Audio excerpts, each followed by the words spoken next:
All right, let's dive into one of the most famous stories of all time, Shakespeare's Romeo and Juliet. Now, we all know how this one ends, right?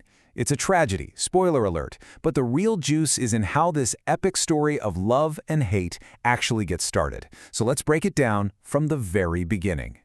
Right out of the gate, Shakespeare gives us what is basically a movie trailer for the entire play. These first few lines lay it all out. We're in Verona. There are two big, powerful families who are locked in this ancient feud, and that feud is about to get violent and very bloody. He isn't trying to hide the ending. He actually wants us to know it from the jump. And it doesn't stop there. The prologue goes on to spoil the entire plot. It tells us, point blank, that from these two warring families, a pair of star-crossed lovers is going to show up, and their tragic deaths are the only thing that will finally end their parents fighting. You know, knowing the destination makes the journey there feel that much more intense. So, since the tragic ending is already out in the open, our whole focus shifts, right? We're not asking what's going to happen anymore. We're asking how. How does this citywide grudge, a bunch of chance encounters, and one single party kick off this devastating chain of events? It all starts with this central conflict, the ancient grudge. In Verona, you've got two families at the absolute top of the food chain, the Montagues and the Capulets, and they just despise each other. The craziest part, the reason for the feud is so old that nobody even seems to remember what started it all in the first place. Okay, so let's meet the teams. On one side, you've got House Montague. That's our guy, Romeo, and his more level-headed cousin, Benvolio.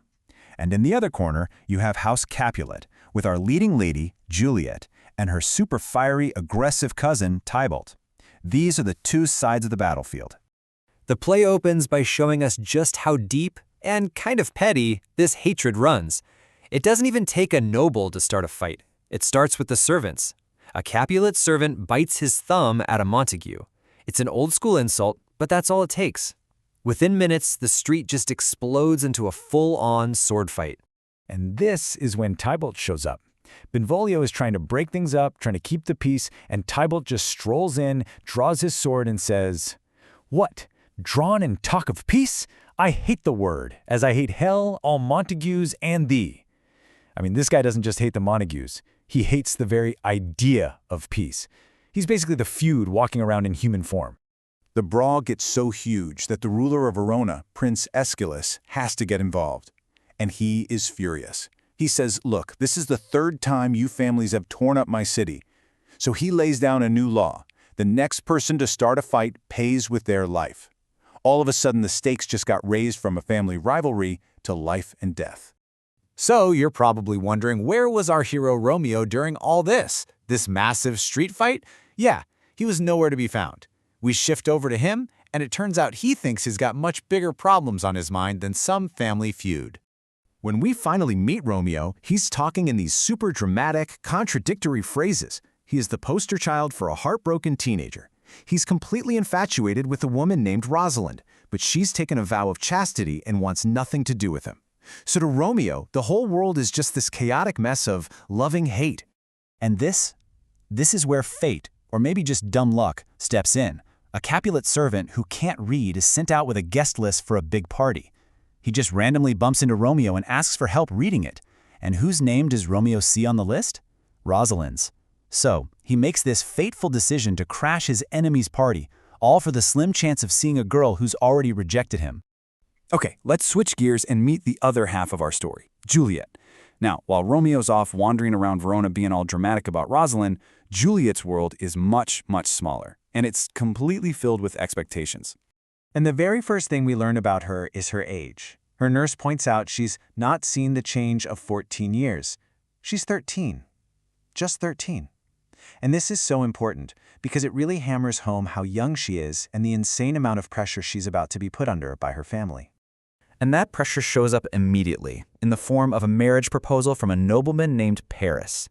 Lady Capulet basically gives Juliet this whole sales pitch, comparing Paris to a beautiful but incomplete book. And Juliet's job?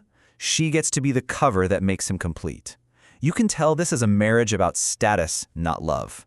So how does Juliet handle this? With some serious maturity, actually.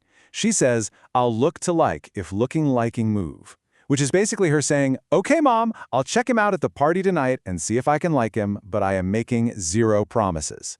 She's being the obedient daughter, but you can already see this quiet strength. She's got a mind of her own. And so the stage is set. You've got Romeo and his friends all masked up, heading to the Capulet party. He thinks he's going to see Rosalind. Juliet is there to be checked out by Paris. Neither of them has a clue their entire world is about to be turned upside down. But on the way to the party, Romeo just stops. He gets this dark feeling, this premonition. He feels like whatever happens tonight is going to set off a chain reaction, something hanging in the stars that's going to lead to his own untimely death. He feels fate pressing down on him, but he goes to the party anyway. And then it happens. Romeo sees Juliet across the room, and it is electric. Rosalind? Who's Rosalind? He completely forgets she ever existed. He literally asks himself, "Did my heart love till now? Forswear it, sight, for I ne'er saw true beauty till this night." It is absolute, instantaneous love at first sight.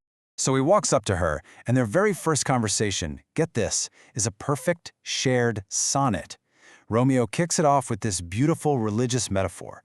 He calls her a holy shrine, says his hand is unworthy to touch her, and offers his lips as two blushing pilgrims who can fix the sin with a kiss. It's an incredible line. And this right here is where you see how perfect they are for each other. Juliet doesn't just get flustered, she instantly picks up on his complicated metaphor and runs with it. She cleverly replies that pilgrims touch the hands of saints, so just holding hands, palm to palm, is its own kind of holy kiss. They are on the exact same wavelength from the very first word. So they share this perfect palm, they have this instant, incredible connection, and then they kiss. And it's only after all that happens that they learn the devastating truth. He's a Montague, and she's a Capulet. They fall completely in love before they even learn each other's names. And Juliet just captures the pure horror of this realization perfectly. The only person in the world she loves is the son of the one family she's supposed to hate. She fell in love with him before she knew who he was. And now that she knows, it's too late. The trap has already been sprung. And that is how the tragedy truly begins. It's not just with a street fight or some ancient feud. It's with a string of coincidences and a spark of love that ignites in a world that has no room for it. It leaves us with this timeless question that hangs over the whole rest of the play. In a world that's defined by hate, what does it really cost to love?